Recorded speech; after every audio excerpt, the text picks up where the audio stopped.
जय राधा माधव कुंज बिहारी गोपी जन वल्लभ गिरिवरधारी जय राधा माधव कुंज बिहारी गोपी जन वल्लभ गिरिवरधारी जय राधा माधव कुंज बिहारी गोपी जन वल्लभ गिरिवरधारी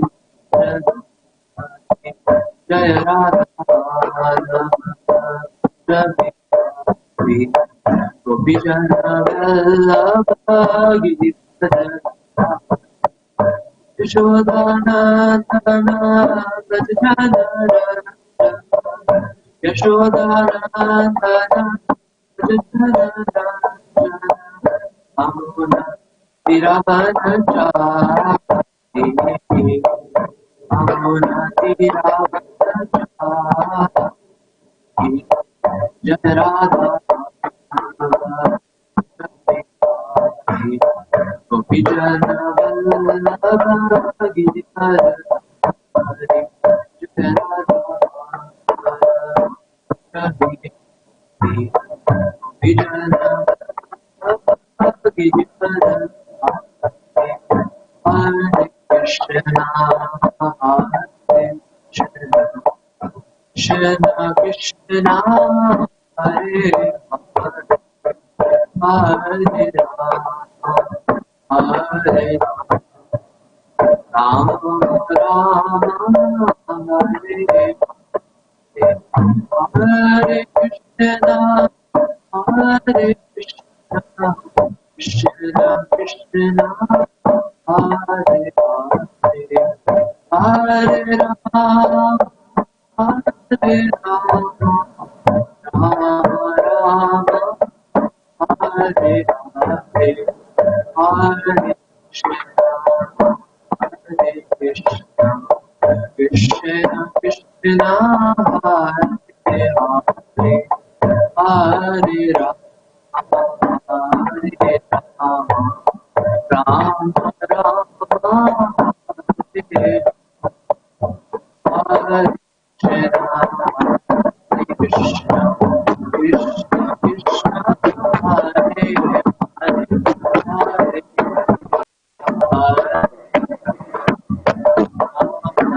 कृष्ण कृष्ण हरे राम हरे कृष्ण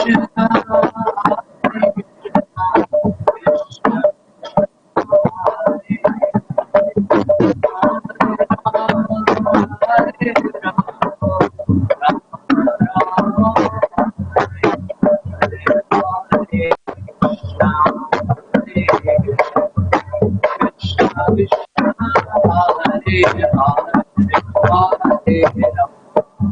हरे राम राम राम हरे हरे कृष्ण कृष्ण कृष्ण हरे हरे हरे राम राम राम हरे हरे हरे कृष्ण हरे कृष्ण कृष्ण हरे हरे हरे राम हरे राम राम राम हरे हरे हरे कृष्ण कृष्ण कृष्ण हरे हरे हरे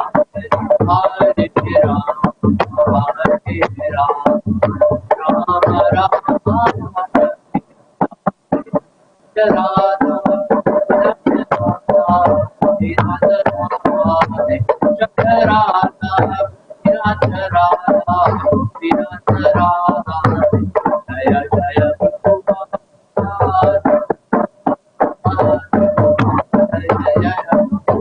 जय जय जय जय गुरुदेव गुरुदेव गुरुदेव जय जय गुरुदेव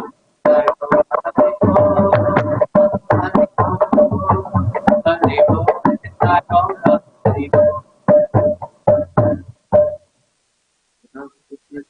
जय श्री राधा गोपीनाथ की जय श्री प्रभुपाद की Jai Nitai Gaur Premanande Hari Hari Bol. Om Namo Bhagavate Vasudevaya. Om Namo Bhagavate Vasudevaya. Om Namo Bhagavate Vasudevaya. Narayana Namaskritya Naram Jaiva Narottamam Devim Saraswatim Vyasam Tato Jayamudiraye Nashtapayeshu Bhakteshu Nityam Bhagavata Sevaya Bhagavati Uttama Shloke Bhaktir Bhavati Naishti Krishnaya Vasudevaya Devaki Nandanaya Cha Nandagopa Kumaraya Govindaya Namo Namaha. Hare Krishna everyone, and welcome to the second session of Rishabdev's prayers. So, as I said last week, going to be covering 6 together. So we did 3 last week, we're going to do 3 and some more today.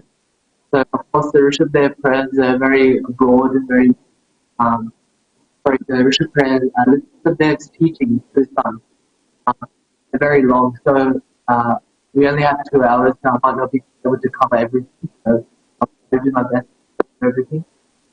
Again, I'm very young, so please forgive me if I do happen to make any mistakes. I'm still learning. Okay, we'll start. Before we start, I will do my lesson. Om Ajnanatimirandasya Jnananjana Chakshurunmilitam Yena Tasmai Shri Gurave Namaha Shri Chaitanya Manobhishtam Sthapitam Yena Bhutale Swayam Rupa Kalamayam Dadati Swapanantikam Vandeham Shri Guru Shri Yudhapata Kamalam Shri Gurun Vaishnavamsha Shri Rupam Sagrajatam Agnarunathanvitam Tam Sajivam साद्वैतं सावधूतं सृजनासहितं कृष्णचैतन्यदेवं श्रीराधाकृष्णपादान् सगना Lalita श्रीविशाखान्वितांश्च हे कृष्ण करुणा सिन्धु दीनबन्धु जगत्पते गोपेश गोपिकान्त राधाकान्त नमोस्तुते सप्तकाञ्चन गौराङ्गे राधे वृन्दावनेश्वरि वृषभानुसुते देवी प्रणमामि हरिप्रिये वाञ्छकल्पात्रभ्यश्च कृपासिन्धुभ्यैव पतितानां पावनेभ्यो वैष्णवेभ्यो नमो नमः। जय श्री कृष्ण चैतन्य प्रभु नित्यानंद श्री अद्वैत गदाधर शिवासादि गौर भक्तवृंद हरे Krishna Krishna Krishna Hare Hare Hare Ram Ram Hare Hare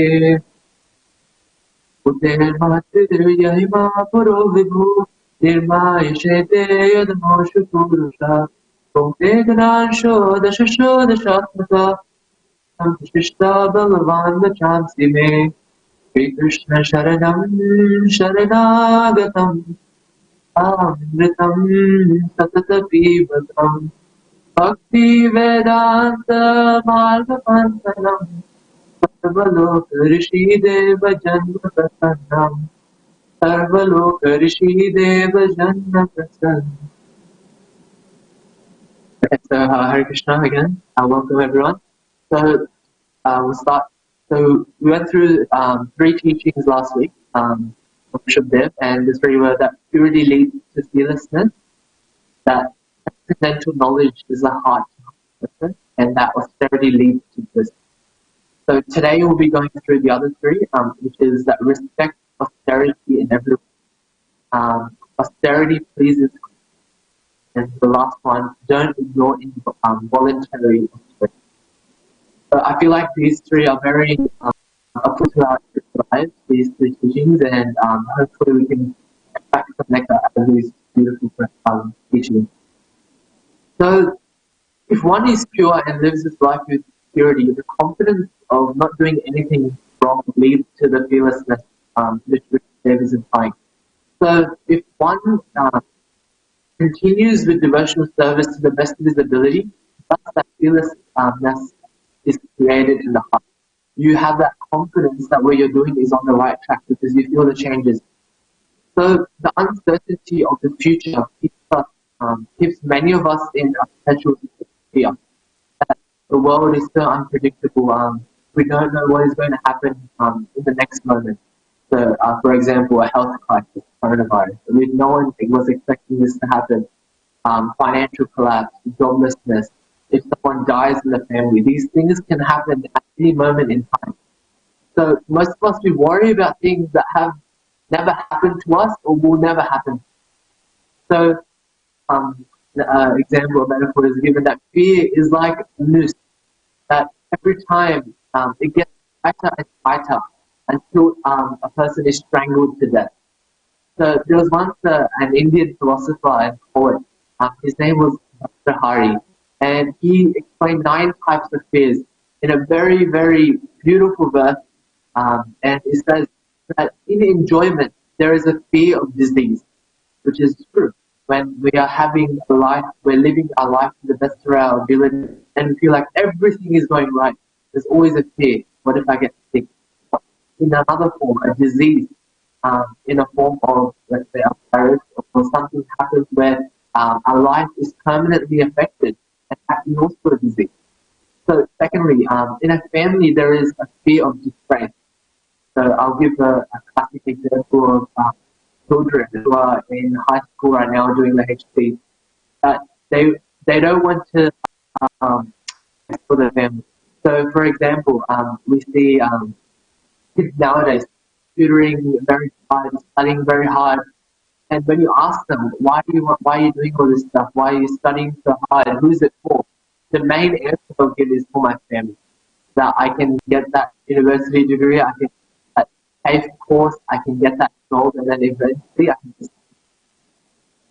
Third one is that in wealth there is a fear of hostile rulers. That wealth run has some sort of health. And we are always nervous that, oh, what if people steal my money or someone else steals some of my money? What if my money goes away one day? What will happen? Fourth kind of fear is that in honor there is a fear of humiliation. It means that you're nervous that let's say you're honored with something that you don't um you don't live up to the expectation of that one, and thus you get humiliated. So the fifth one is that in knowledge there is a fear of opponents. Let's say I'm the most knowledgeable person in the world. Eventually there will be someone who's not. There will be an opponent. Let's say I'm very good at sport. You are never going to be the best in the world. There's always someone more talented than you. The sixth one, in beauty there is old age. There's a fear of old age. This is a very classic example. We see all these ads on television saying this cream will make you younger, this cream will make you younger. Everyone wants to look young. But the fact is, what's the point of looking young if you can't do anything about it? If you're not doing the right things with your life. The sixth thing, seventh thing, sorry. In power, there is a fear of backfiring. The classic example of Indian history and Australian history that when there's a person who has power, there is some sort of experience where they are back. For a classic example, Julia Gillard and Tony Abbott. That was a very recent example where we see a person in his own party was backstabbing. So we see that as a classic fear in our minds that we get that little bit of power and we always fear that someone will be behind us to get that power off. The fifth, ninth fear, sorry, is that, the eighth fear, that in virtue there is a fear of jealousy. I feel like that explains it by itself. And the last one is that in body there is a fear of death. This is the most important one. When we are living at all stages, there's a possibility, a probability that we are going to die. It can be calculated, but we can die at any stage, at any point in our life. And that is the ultimate fear that we always, that, oh, I'm going to die one day, I'm going to die. What's going to happen to this, what's going to happen to that? So like that's a reoccurring thing I talked about last week.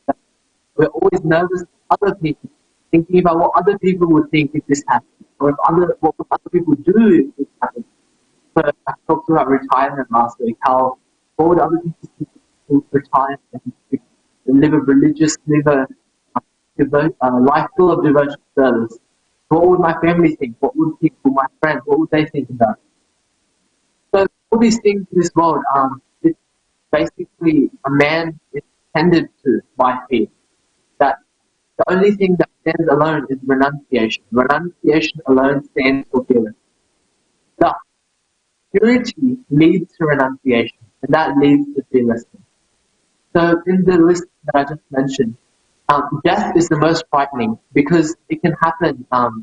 What happens after death is a mystery. So everyone is nervous as to the classic heaven or hell. Have I done enough good things that I'll go to heaven, or have I been a bad person or go to hell? That's what people think. The mystery, no one knows what actually. The apparent success that is falsely advertised by medical science is that one day we will live forever. But unfortunately, there is no technological advancement. So once Prabhupada was asked, why why is the death rate so high in India? And he replied by saying that the death rate is the same everywhere, it's 100%. Everyone is going to die at some point in their life.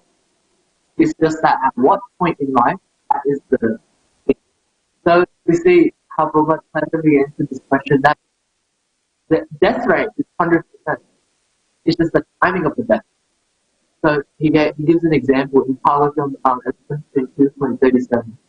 Avyam Vivatya Vivanasvatasya Istad Apetasya Vitarya Yosmiti Tanmayayato Bhuta Abhipasam Bhakti Yakasham Gurudeva Tatma. So in this very beautiful verse, it says that Vivatya refers to matter, which is beyond the spirit. Matter is a secondary manifestation of the spirit. All matter is produced from the spirit. Just as the material elements described are caused by the Supreme Lord, the body is also the product of the spirit soul. Therefore, the material body is called Vidya, or the second. One who is absorbed in the second element or second exhibition of the spirit is afraid of death. So the easiest way to become fearless is by studying the lives of great devotees who exemplify the quality of surrender.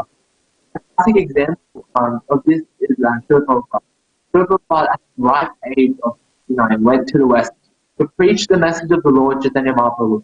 He had no money, no support, no source of income, no permanent place to stay, and there was no guarantee that he would have food or he would be fed. But there was one thing that he had. That was he was fearless. Because he often said he had a strong faith in the holy name of Krishna, that the order of the spiritual master. And if you follow it, everything will be fine. So during the journey to America, he suffered 2 heart attacks. The third one might have killed him.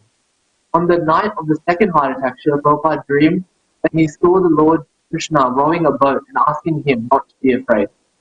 The Lord thus assured Srila Prabhupada that he would be with him. Significantly enough, Srila Prabhupada's parents had given him the name of Abhayjan.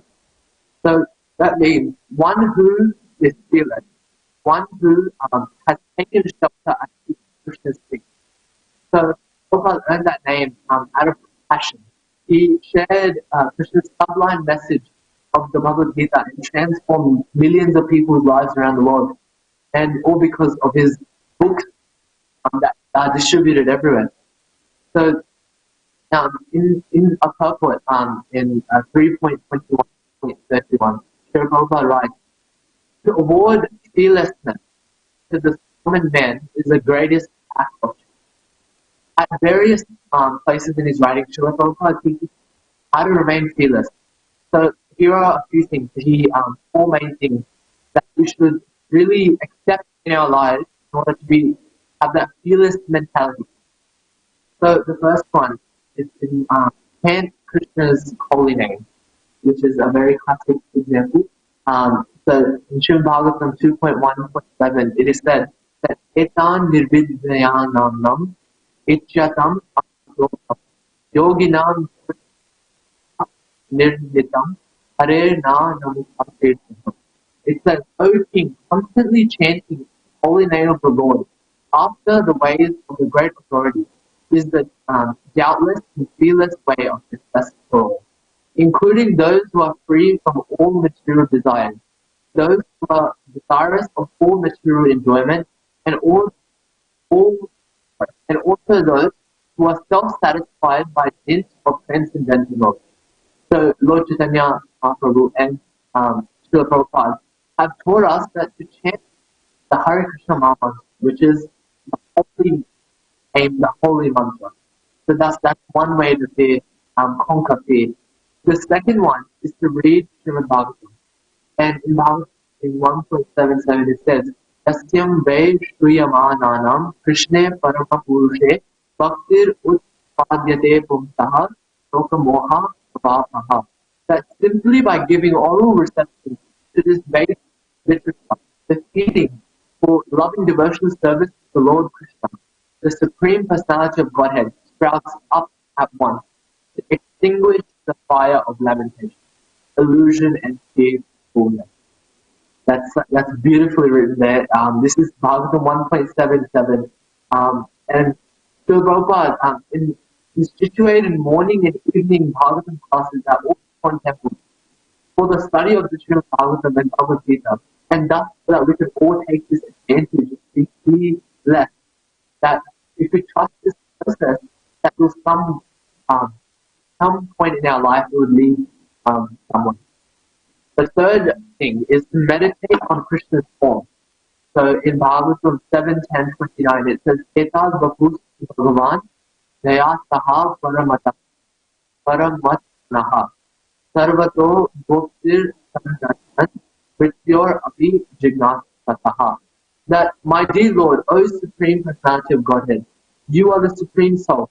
One meditates upon your transcendental body, you naturally protect him from all sources of fear. That perfectly answers explains what we're talking about today. That if one meditates on your transcendental body, you naturally protect him from all sources of fear, even the imminent danger of death. This is the confidence through which it's been written that even the imminent danger that you'll naturally protect. We can meditate on the deity form of Krishna at home or in the temple, but as we advance in spiritual life, we need to, Krishna will reveal to us that his captivating form, which will dispel all fear in our heart. And that form of Krishna can only be found if we look into our heart. The fourth one is to serve devotees. To advance devotees of the Lord by dint of their unflinching devotion, acquire godly qualities, and always remain fearless. Serving them and following the path that they have taken, the guaranteed method, acquire fearlessness. This is in Bhagavatam 6.1. It says, Sadrashino hi akyam Partaha shema bhutabayaha Tushliyaha sadbhava yatra Narayana parayataha. The path followed by pure devotees who are well behaved and fully endowed with the best qualifications is certainly the most auspicious path in this material world. It is free from fear and it is authorized by the Shastra. So these four beautiful verses that have given us that written confirmation, as you could say, that we don't need fear if we follow these four things. And just as a recap, these four things are number one, that we need to chant Krishna's holy names. Number two, we need to read and hear Srimad Bhagavatam. Number three, we need to meditate on Krishna's form. Number four, to serve devotees at all times. So this covers the fear factor. So now we're going to move on to fear factor, and this is diminished by purity. So purity is given to us by charity. So now we'll move on to it. So Srila Prabhupada pointed out that any reasonable person, whether materialist or spiritualist, will agree that the purpose of life is pleasure. Everyone wants to be happy. The only question is how to find that pleasure that truly satisfies. He has argued that all of us in the material world are more or less selfish, but we don't know our actual self-interest. So Srila Prabhupada explained that we are part of Krishna, like the leaves of a tree or fingers on a body. As the self-interest of a thirsty leaf lies in letting water from the tree's roots. So, and the self-interest a hungry finger lies when food is put in the mouth and then thus nourishes the victim. That our self-interest lies in pleasing Krishna. So Krishna's interest is our interest, and we never separate from him. The Srimad Bhagavatam describes Lord Krishna as Atmanam Akhilatmanam, that the original soul for living entity. So to love Krishna is natural. We realize the truth. What now seems as austerity is actually a blissful act of love towards Krishna. Narada says that if I am worshipping Krishna, what is the use of all this extravagant sadness, austerity? And what if I'm not worshipping Krishna? What is the use of my austerity? Yet, until I attain my natural healthy state of pure love, I need to act in ways conducive to the end, to create an external and internal environment where love can grow. Really perfectly sums up the point here that if we, in a natural healthy state of mind, um, we are in a state of pure love, then thus we create that environment where the love is. The Srila Prabhupada has therefore taught us that austerity means to voluntarily accept that some physical inconveniences will happen to us. But the trade-off is those physical inconveniences lead to spiritual advancement. So whether we wish to achieve, whatever we wish to achieve, it involves some sort of effort. If someone wants to become, let's say, the best tennis player in the world, if I'm just sitting on my sofa all day and just thinking about, okay, I'm going to become the best tennis player in the world, is it going to happen, or do I need to go out there and train hard, work on my fitness, play tennis, play competitions until I work my way up? That's the real process that we need to follow, and thus we see that. So, yeah, it says, but effort does not necessarily imply drudgery. So as we learn that transcendental art of dedicating our life to Krishna's service, and apparent hardship or problem will become joy. It will become labor of love. That I'm doing this for the pleasure of Krishna. I don't care how much hardship I have to go through, how many physical inconveniences I have, that doesn't matter. Because I am presenting my everything I have to Krishna. So we don't need to go looking for difficulty. We get it naturally by our karma, just as we get ease. But austerity means that performing our service to Krishna despite the inconvenience that might come. So Srila Prabhupada gave us a very special gift, austerity called Harinama Yajna, the sacrifice of chanting the holy name of the Lord. So the transcendental austerity is the true bond. It stimulates our life. So it opens wide the door of highest showers everyone with love. Our main austerity is to in these brilliant waters of the holy name. In Bhagavatam 3.12-19, it is said, Tapa Seva Param Jyotir Bhagavatam Adoksham Sarva Bhuta Guha Vasam Anjata Vindate Pumam. By austerity, only can one even approach the Supreme Personality, who is within the heart of every living entity, and at the same time beyond the reach of all senses. So this is in Bhagavatam. So now let's continue on to the last three teachings that I will left off from last. So the first one was that we need to respect austerity to everyone. Abhayam Tattva Samshuddhir. As soon as your existence is thoroughly cleansed, that is Tattva Samshuddhir. As soon as the quality of life is completely fixed, what happens is Jnana Yoga of the Vasta, that then we are completely situated in Jnana Yoga. That is the linking process to Krishna through knowledge, and that knowledge is transcendentally written in Srimad Bhagavatam. So Mahavishnu Swami Maharaj, he writes in his transcript that whenever we have time, we should nicely understand the second chapter of the first Srimad Bhagavatam, which we keep reciting. We should see how many chapters we can recite without looking. And slowly we become habituated to learn. And that is jnana yoga vipassana. So, but before the stage, we must remember that Krishna is showing that in his incarnation. Also in Raj's transcript, he writes that as soon as we come to this, then we understand that all the other religions, Jainism, Muslim, faith, all these faiths are very clearly that are very clear in terms of why we need to have provide austerity, why we need to do austerity. We particularly, we're taking Maharaj gave an example of Jainism, that gurus don't take a vehicle, that the highest austerity that they have is that if they need to go from one place to another, they don't car, a bike or any type of vehicle. So, but in our terms, we don't have respect for those who are not using it. It doesn't matter what faith it is. Wherever we see austerity, our heads should bow down. We cannot do austerity. They are doing austerity and we should be respecting it. If we don't have what it takes to do austerity, then we shouldn't be mocking other people for their austerity. We should be, our heads should be down and we should be fully respectful in terms of what they're trying to do, and thus that is our austerity. So we should respect that. This is the way we become wide-hearted. And why we are doing this? Because we are completely guided by Prabhupada.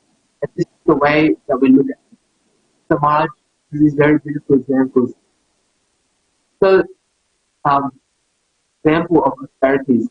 Let's say we are a person, a very classic example from Hollywood movies that we see, that an old lady crossing the road, so, and she's holding back. So a person, without, if he's just doing that for the sake of other people looking at him, that is not real austerity. Real austerity is, let's say he's late for a meeting. Then he takes time, takes a detour to help the old lady. That is providing an inconvenience. That is real austerity. Because he's inconvenienced by the fact that he has to take that time. But he will provide happiness to the old lady, and then he himself will be happy. Because he has done something out of what he usually does for to help someone. The second one that we're talking about today is that austerity pleases Krishna. So as soon as we understand that austerity is done for the appearance of Krishna, so as soon as we understand that austerity is done for the appearance of Krishna, were done by great sages a long time ago, and they did these austerities for 12,000 demigod years. So then imagine how long we have to wait with the amount of austerities we do. After, so we see that the root of the appearance of Krishna is austere life, or a life full of austerity. So those great souls were themselves austere, but and so they were fully entitled to instruct their children about their lives. So this is a very, very main thing that we need to understand from Rishabdev's prayers. That if we are not living in a life full of austerity, why are we delivering false information to the next generation? The next generation will be living a bad life if we are living a bad life. The next generation is living a bad life, the generation after will live a bad life, and we can see people nowadays, no glimpse of austerity at all. If we ourselves are an example for the next generation, or the current generation, even austere life will be happy, you won't necessarily be happy. Eventually the goal, you will achieve that with an austere life. Then we see that people will change. The next generation change, then that generation will obviously guide the next generation. And then in one of those generations, they will guide another family. So they might guide other people if they're listening to lectures, if they're listening, if they're coming to programs. They might pull them aside, talk to them, have a talk, changes their life views. Their generation, two family forms, two families have a living, a life full of austerity, and then that just leads to everyone being austere. But this is a long, long process.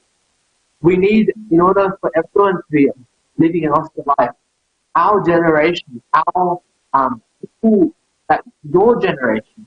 So you need to lead that on to next. So the main thing that we need to understand is actually Rishabdev writes in 5.5 saying that Na mochayet yaha tume patra mutyum. If you are not able to deliver your dependence with the vicious cycle of material existence, then Gurur na sa sayat swajano na satyam. That we should not become the spiritual master. We should not completely dream about anybody to be ours. So we see that a very classic bond that we see is between father and son, or father and daughter, and mother and son, or just parents with their children. If the parents themselves, as so this is actually written by Mahavishnu Maharaj, that if it says that if they are not able to deliver the dependence from the vicious cycle of material existence, what's the point of giving them the false information and they live the same life as you? They will eventually, they're not gonna, they're not gonna be on the right track. And if they're not on the right track, how are they gonna leave the generation after that? So it says here that yaha muslim. We need to be able to deliver the next generation as vicious and pure existence. Otherwise, generation after generation will be stuck in this world. Everyone will be that separation from Krishna. Everyone will just not live happy lives. So it says that Pita nasta yaj, that we should not become father. Jnana ni nachat yad, we should not become mother. Devim nachat man, that deities also, demigods also are not authorized to worship unless they liberate their dependence. If they entangle, then they are also missing their duty. They are misleading people that are coming who are dependent on them. This is the instruction of the demigod. Then to talk about living entities like that. If we consider all these things, then the practical instruction is very clear in terms of this. And this is what is being given to us by Rishabdev in this teaching. When we think Krishna, Bhagavan, Swayam, all these incarnations are flowing from that reservoir. When we think about Krishna's appearance, then three times he came. Because he promised to Papa and Krishna. This is a story about that being satisfied by their untapped prosperity in life, he promised them that I will definitely send someone who is equal to me. Who is equal to me. They wanted someone who is equal to the Lord himself, to be their son. So when he went back, and since there is no one equal to him,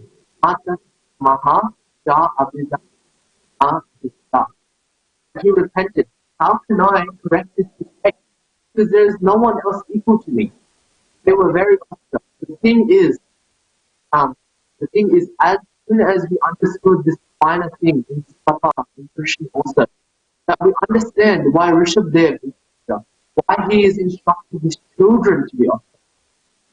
This is not mental concoction. This was written in that concoctions are with us. It is no way connected to Krishna. This is the way. As soon as we stop these spiritual activities, then the concoction starts and our relationship stops. Then so many injustices come and go. This is why Shastras insist, saints and sages and whatever spiritual masters we have, they are all that. You please somehow or another organize your life in any way and don't ignore following the obstacles. So I was actually listening to a very beautiful, very funny lecture by Lal Broji, and he said it in Hindi. I'll try to translate to the best of my ability. He gave examples of Ram and Krishna, and he would say that Ram is he would say it in Hindi, but he would say Ram is very straight, very Siddha. And Krishna, on the other hand, is very Teda, or which means very bent shape. He would give an example that when Ram wanted to go to he wanted to go somewhere, he would ask Vishwamitra, and then Vishwamitra would let him go without any thing. But when Krishna asked Nand Maharaj, "Can I go um, somewhere?" Then Krishna, Nand Maharaj would be like, "No, you cannot go because you're going to do some sort of you're going to be mischievous in some way that, and it's all going to come back to me." So Krishna would say, "Please, please, I need to go." And then Maharaj would come back. He would say, "Okay, but you cannot steal. You cannot buy anything from any place or any shop." So Krishna would reply in a data way that, "Oh, okay, I'll just steal." Another thing, he would, a thing, Nanda Maharaj would say, "You are not allowed to fight with anybody." Krishna would say, "Okay, but if that means if I'm not allowed to fight, if they insist me, I will fight." So what can Nand Maharaj reply to these answers? He cannot reply anything. On the other hand, we see Ram. He, time of when they were lifting up the bow and the bow at the time of the storm, that he was sitting there. He knew he could lift up the bow, but he was waiting for Vishwamitra that okay, you can get up. How that is a classic example. We see that even before Ram went there, he knew he was going to break the bow.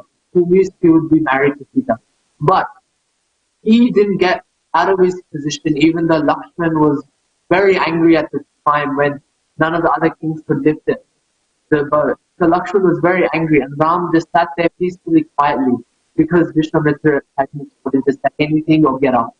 And once, we know the story from here, once Vishwamitra gave his, um, uh, he told him you can go, then he got up, and then we know he broke the bow, and then Parshuram, and very, very long story after that.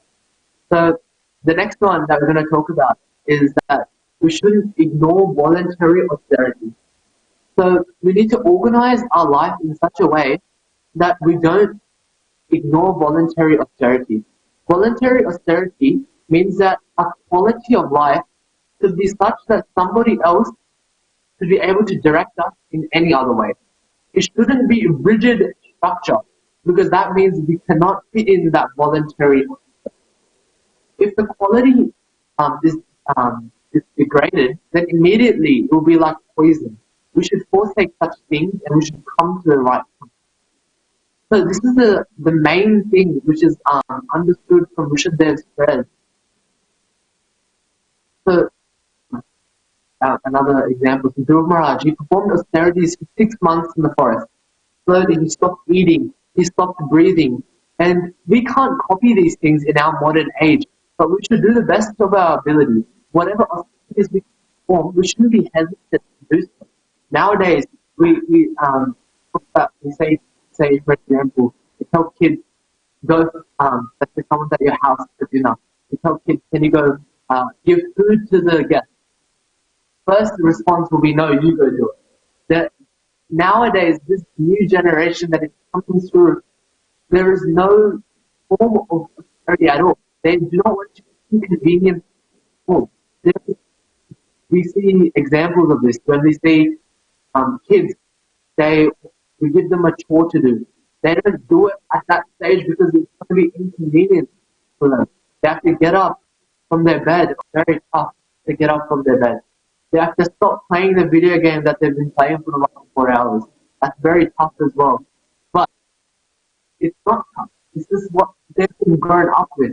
If from a young age, if they were taught that, hey, if I tell you something as a parent, you're going to get up and do that thing before you continue on with the activity you're doing, they would be perfectly fine now.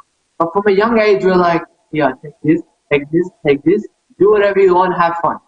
But the fact is, by the time they're older, this is very example. I think this is applicable to everyone. That kids, even normal like humans, adults these days, you tell them to do something, and their first response is, "Oh, no, I'm lazy," or they're very lazy about it. So we should, like I said, whatever austerities we can perform, we should never hesitate to do so. Austerities, in terms of Krishna consciousness, which means serving Krishna devotees or helping out with deity worship, or helping out with gifts, or helping out giving class, listening to us, it's all austerity. So it is said that otherwise, that these chapters that we're studying in chapter 5, chapter 5, this is completely alien to us if we hesitate to perform austerity. Because we are like different species. Because they are fully austere and you are not fully austere. This is Prabhupada will say this. So how can we understand all of this if other people are austere but we're not austere? We come to this earth empty-handed and we will leave empty-handed, but we don't understand this. We repentance. Sorry, repentance is followed by penance or austerity. To begin our austerity by exploiting material resources as if we were this house, this is mine, land, mine, this suburb is my suburb, not your suburb, it's my suburb. That car outside is mine. The cricket net, they are mine. Everything, all your material possessions, they're all mine. The fact is, we don't own anything. We have no right to call all this stuff ours. We we say we own this, we own that, but this is not true at all. We come to this earth empty-handed and we will leave empty-handed. So this means we have to learn to be tolerant because material energy rarely acts for our comfort. Little things in life irritate. The more attached we are to physical ease, the more troublesome these things become. Therefore, we have to be tolerant. Those who are tolerant are neither culprits who can cause pain to other living entities or ensure their own comfort, nor helpless victims living only for their relief, nor fools trying to enjoy. Our senses become subdued and our hearts become purified. So repentance and penance are nothing more than it's our attitude. So I'll give a very good example from Bhagavatam. That in Bhagavatam shows how attitude determines whether we live in the spiritual or material energy. When Vidura tried to Dhritarashtra return to the throne to the Pandavas, rightful heirs, Dhritarashtra threw Vidura out of the palace, which had been his home. So Vidura decided to go on pilgrimage. So because of his love for Krishna, he accepted his new situation as the Lord's will. And Srila Prabhupada states that in this instance, the Lord's material energy acted as an internal spiritual energy. Although Vidura could see that he had been mistreated, he also saw Krishna's blessing. He was free from political entanglement, could seek pure Krishna, could seek out the pure Krishna consciousness life, life full of renunciation and devotion. So the fact is, we need to stop blaming others for the pain they seem to cause us, and we need to understand that our role is causing our own harm. That when we see our powerlessness against material energy, we'll become more dependent on it.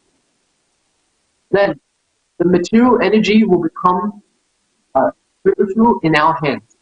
Instead of dragging us further into material life, our material happiness and distress will elevate us to Krishna consciousness. Rather than causing pain, our predicaments and cities will provide us another chance to meditate on Krishna. And that will make us happy. Every time, Lal Prabhuji gives very good examples. He says that every time we're doing something that we don't like, or we're doing something, let's say, handing out prasadam or handing book distribution, or giving class to the youth, or talking to people, if that is causing us inconvenience, that means that inconvenience will cause us to meditate on Krishna. Let's say someone dies, we can pray to Krishna, we can meditate on Krishna. Let's say someone is born, we can pray to Krishna, we can meditate on Krishna. That, oh Krishna, we brought this beautiful soul into this world, even though his life will be full of suffering, but he has the opportunity with this human birth to climb out of this well that never ends and reach you. So If we manage to climb to the top of this pile, then something else happens. We see these different things. A family member dies, a fortune dwindles, our spouse is unfaithful, we contract a disease, we get coronavirus, and in the end, we die. This is the process. To pursue such a blind path um, is the ultimate, is irresponsible in our part. We think that this is the path, that one day I'll be born, one day I'll die, and I just have fun the whole time without doing any. What's the point of this life then? It's a very clear process that has been given to us, Mr. Southern Marshall. We don't have to stand on one leg on top of Mount Everest without any clothes on, with our hands up in the air for 12,000 years. No, we've been given such a simple thing, which is Spirit and Yagna.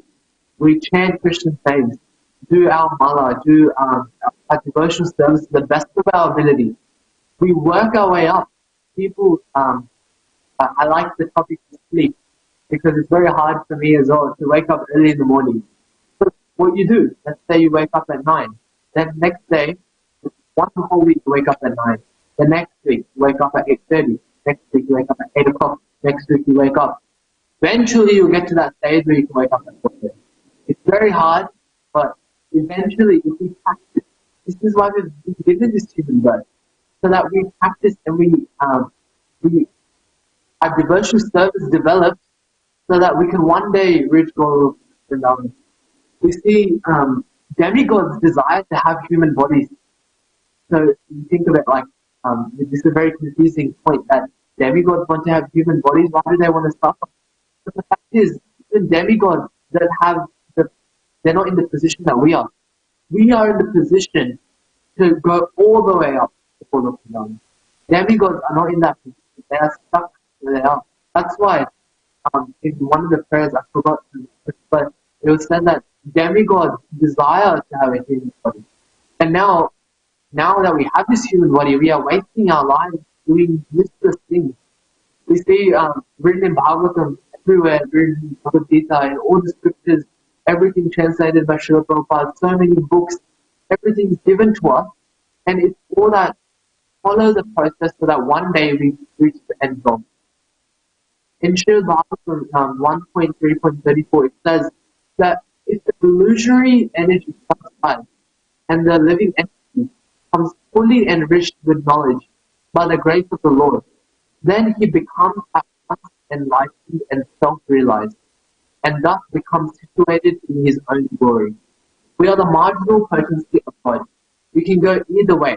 We can respond to whatever life deals us by glorifying Lord, or we can make other choice, which is neglecting Lord in everything that we have in our life, and thus we follow this rigid, very confused, distressful, sad life, or we can do perform austerity and really push our way through the doors and get out of this world. So I'm going to recap on something that we've gone through today. So firstly, the 6 teachings for the 2 weeks that we've gone through, that purity leads to fearlessness. We shouldn't be afraid that if I'm a good person, that what will other people think of me? But that is also you're fearful. You're fearful about what other people are thinking. You see, purity isn't necessarily eating good stuff, being our body is pure.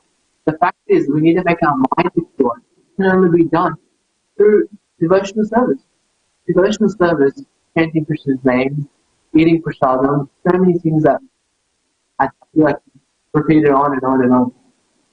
So the second teaching was that transcendental knowledge, the heart-to-heart process. In fact, this is very useful in terms of our devotee congregation. That once we meet with each other, we see that bond we don't have with other people that eat meat or drink. That bond that we have with devotees is a long-lasting bond that will eventually take us somewhere. This, even if now we stop praying, we stop doing everything, at least now we've listened to some sort of katha or we've performed some sort of devotional service, that eventually it will repay us something. And we don't need to be repaid. The fact is that if we have that love for Krishna in our heart, we don't need to be repaid. We see the fact that a lot of people think that, oh, I'm in this material world, I'm facing so many sufferings. Eventually, for this suffering, I'll get something good. Or should you get something good? What have you done that you deserve to get that something good? That something good doesn't exist. The fact is, if we live our lives with Krishna in the center of our heart, living our life to the best of our ability, with the best devotion service that we can perform, then Krishna is automatically in our heart. And we have a loving relationship rather than, okay, I'm going to chant so I can go back to Krishna, I don't have to come to this world again. That's not what it should be. It has to be that, Krishna, I love you, that's why I'm performing this service for you. The third one was that austerity leads to bliss. So, like we can see this in our own lives that once we perform an austerity, that we are happy afterwards. If we let's say we go to India, a very classic example. If you see a beggar on the street, you give them 25, 30 rupees. You see that big smile on their face. You feel happy as well. They feel happy as well. That is a form of state austerity because you don't have to give them that money. The same form. We don't have to perform devotional service. In Krishna's eyes, it's austerity that he's sitting down at the top in the morning, he's chanting for me, not for his own mundane activities, but rather so that he can develop that love towards me. So the fourth one is that respect austerity in everyone. Fifth one is austerity pleases Krishna. And the sixth one is don't ignore voluntary austerity. These are the three that we went through today. And the main word in all three is austerity. That we need to respect when someone else is performing austerity. The second one is that austerity pleases Krishna. If that other person is pleasing Krishna, we shouldn't be jealous because we ourselves don't have the mental capacity to perform austerity. The sixth one is that we shouldn't ignore voluntary austerity. If ourselves, we shouldn't be waiting for someone to come to us and say, can you do this? We should be approaching other people that, can I do this? That is real austerity, voluntarily performing austerity. That's why this teaching is that we shouldn't ignore voluntary austerity. Another one, the 9 fears that we went through today, that the fear of disease. In enjoyment, there is fear of disease. In family, there is a fear of disgrace. In wealth, there is fear of hostile rulers. In honor, there is fear of humiliation. In knowledge, there is fear of in beauty, there is fear of old age. In power, there is fear of backfighters.